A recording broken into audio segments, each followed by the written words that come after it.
Hi friends, you are welcome back to our YouTube channel vision of inner peace. दोस्तों, अगर कोई हमसे ये पूछे कि जंगल का सबसे बड़ा जानवर कौन सा है हाइट वाइज, तो शायद हम सब यही कहेंगे कि जिराफ। और अगर ये पूछा जाए कि जंगल का सबसे हेल्दी, सबसे सेहतमंद जानवर कौन सा है, तो हम सब यही बोलेंगे कि हाथी।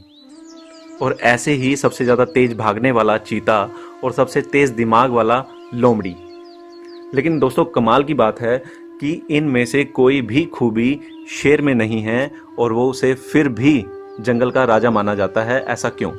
दोस्तों, जब ये बात शेर से पूछी गई कि भाई, ना तो तेरे पास जिराफ जैसी हाइट है और ना ही तेरे पास हाथी जैसी सेहत, ना ही तू चीते की तरह तेज भाग सकता है और ना ही तेरे अंदर लोमड़ी जैसा तेज दिमाग है, फिर भी तू जंगल का राजा है, आखिर ऐसा क्यों? तो आप जानते हैं शेर ने क्या जवाब दिया? दोस्तों, शेर ने कहा, क्योंकि मैं ऐसा मानता हूं कि मैं राजा हूं, इसलिए इन सब पे मैं राज करता हूं। तो दोस्तों, बात है सारी हमारे माइंडसेट की, हमारी मानसिकता की, कि अपनी ज़िंदगी में चीज़ों को हम किस नज़रिए से देखते हैं। तो दोस्तों, अगर हम भी अपनी फील्ड में राजा बनना चाहते हैं, सक्सेस हासिल करना चाहते हैं या किसी मुकाम पे पहुंचना चाहते हैं, तो दोस्तों उसके लिए दो चीज़ों का होना बहुत ज़रूरी है। एक तो वो मेहनत, वो हार्डवर्क जो हमें उस मुकाम पे पहुंचाएगा। उससे भी कई गुना ज़्यादा इम्पोर्टेंट है हमारा वो माइंडसेट, हमारी वो मानसिकता जो हमेशा हमें मोटिवेट करेगी उस मुकाम तक पहुंचने के लिए। तो आइए जानते हैं कि कितनी तरह के माइंडसेट वाले लोग जो होते हैं वो पाए जाते हैं। दोस्तों, एक रिसर्च के अकॉर्डिंगली, एक स्टडी के अकॉर्डिंगली ये माना गया है कि दो तरीके के माइंडसेट वाले जो लोग हैं वो पाए जाते हैं। एक ग्रोथ माइंडसेट वाले लोग और एक फिक्स्ड माइंडसेट वाले लोग। दोस्तों, ग्रोथ माइंडसेट वाले जो लोग होते हैं उनका ये मानना होता है कि इस जिंदगी में कुछ भी इम्पॉसिबल नहीं है और किसी भी चीज़ को, किसी भी मुकाम को हासिल किया जा सकता है अपनी मेहनत के दम पे और अपनी लगन के दम पे। इसीलिए जो ग्रोथ माइंडसेट वाले लोग होते हैं वो किसी भी चैलेंज को लेने के लिए हमेशा तैयार हो जाते हैं, क्योंकि वो हर एक चैलेंज को ग्रो करने की और अपनी स्किल्स को और ज़्यादा इम्प्रूव करने की एक अपॉर्चुनिटी मानते हैं। ग्रोथ माइंडसेट वाले लोग अगर किसी चैलेंज को पूरा करने में फेल भी हो जाते हैं या किसी काम में फेल भी हो जाते हैं, तो उसे भी वो एक लर्निंग एक्सपीरियंस की तरह लेते हैं और अपनी पिछली गलतियों से सीखकर और ज़्यादा अच्छे से आगे बढ़ते हैं। इसीलिए दोस्तों, अक्सर ये देखा जाता है कि जो ग्रोथ माइंडसेट वाले लोग होते हैं उनकी सक्सेस का जो चार्ट है, उनकी जो सक्सेस का लेवल है, उनकी जो ग्रोथ का लेवल है, वो हमेशा कॉन्टिन्यूसली बढ़ता ही चला जाता है। जबकि इसके ऑपोजिट अगर हम फिक्स्ड माइंडसेट वाले लोगों को देखें, तो दोस्तों उनकी जो सोच होती है, उन्हें हमेशा ये लगता है कि उनकी जो इंटेलिजेंसी है या उनकी जो सोच का लेवल है वो उन्हें बाय बर्थ मिला है और उसे इससे ज़्यादा बढ़ाया नहीं जा सकता।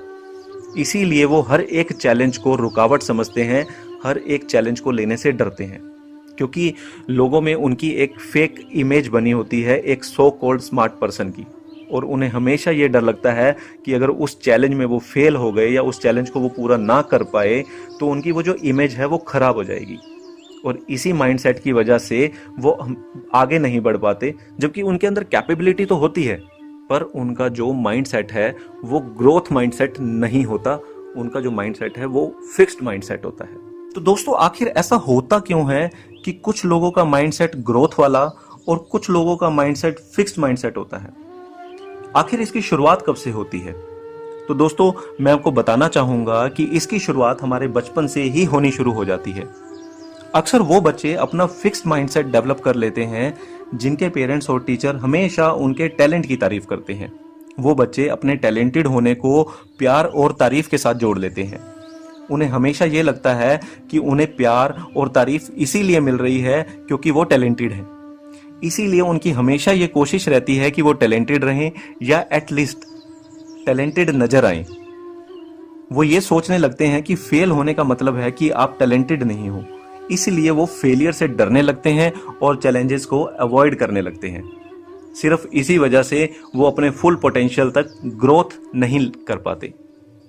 इसके ऑपोजिट अगर देखा जाए, उन बच्चों का हमेशा ग्रोथ माइंडसेट डेवलप होता है जिनके पेरेंट्स और टीचर उनके एफर्ट्स की, उनकी मेहनत की तारीफ करते हैं।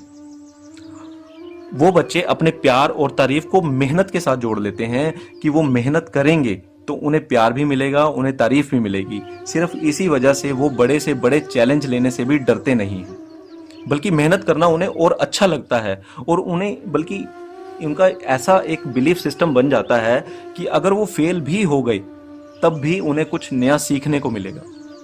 तो दोस्तों, अक्सर हम देखते हैं कि स्कूलों में कोई ना कोई फंक्शंस होते रहते हैं और बहुत से बच्चे उसमें परफॉर्म करते हैं। तो जिन पेरेंट्स के बच्चे उसमें परफॉर्म करते हैं, वो पेरेंट्स अपने बच्चों की तारीफ कैसे करते हैं कि मेरे बच्चा ने बहुत अच्छा डांस किया या मेरे बच्चे ने बहुत अच्छी स्पीच दी।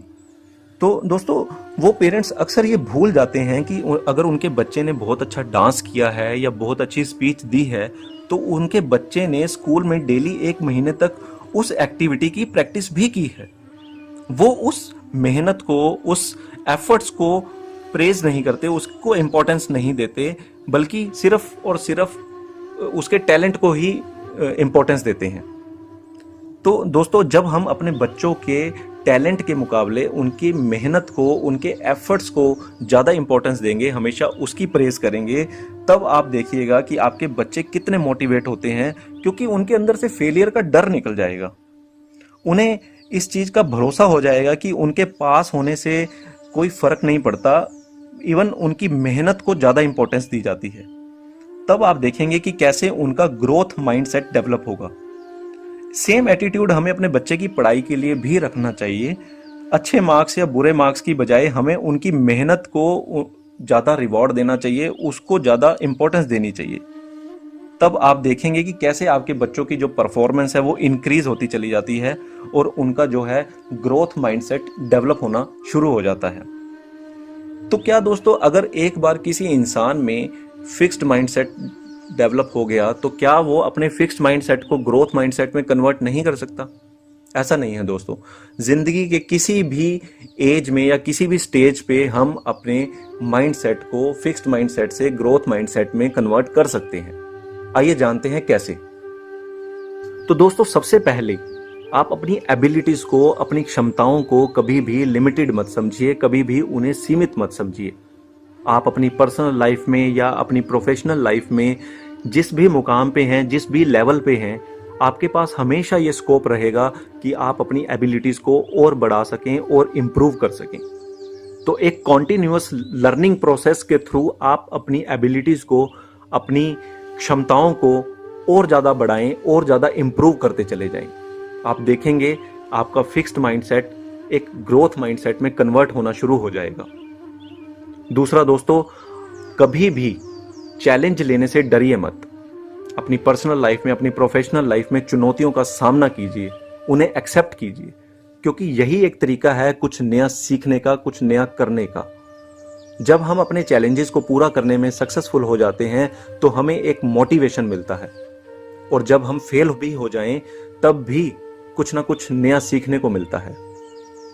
तो इस तरीके से भी दोस्तों हम अपने फिक्स्ड माइंडसेट को ग्रोथ माइंडसेट में कन्वर्ट करते हैं। तीसरा दोस्तों, कभी भी अपने क्रिटिसिज्म को, अपनी आलोचनाओं को अनदेखा मत कीजिए, उन्हें एक्सेप्ट कीजिए, क्योंकि जो फिक्स्ड माइंडसेट वाले लोग होते हैं वो अपनी आलोचनाओं को अपने ऊपर एक पर्सनल अटैक समझते हैं, जबकि ग्रोथ माइंडसेट वाले लोग अपनी आलोचनाओं को, अपने क्रिटिसिज्म को एक लर्निंग अपॉर्चुनिटी की तरह देखते हैं। तो हमें भी अपनी आलोचनाओं को अपने ऊपर पर्सनल अटैक नहीं समझना, बल्कि हमने उसे भी एक लर्निंग अपॉर्चुनिटी की तरह लेना है और अपनी कमियों के ऊपर काम करके उसे फिर से इम्प्रूव करके प्रेजेंट करना है।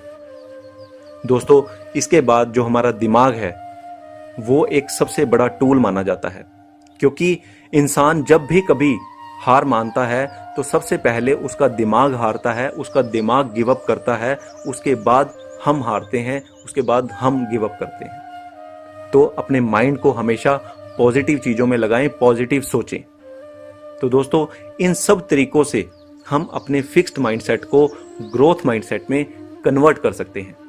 तो आइए, अगर हम भी आज के दिन में एक फिक्स्ड माइंडसेट रखते हैं तो हम भी कोशिश करें कि हम भी अपने फिक्स्ड माइंडसेट को ग्रोथ माइंडसेट में कन्वर्ट करें। आशा करता हूं कि आपको आज का ये वीडियो पसंद आया होगा। आप इस वीडियो को अपने दोस्तों के साथ शेयर कीजिए, इसे लाइक कीजिए, और अगर आप चाहते हैं कि ऐसे ही वीडियोस आपको आगे भी मिलते रहें तो आप हमारे चैनल को सब्सक्राइब भी कर सकते हैं। मिलते हैं अपने नेक्स्ट वीडियो में, तब तक के लिए शुक्रिया, नमस्कार।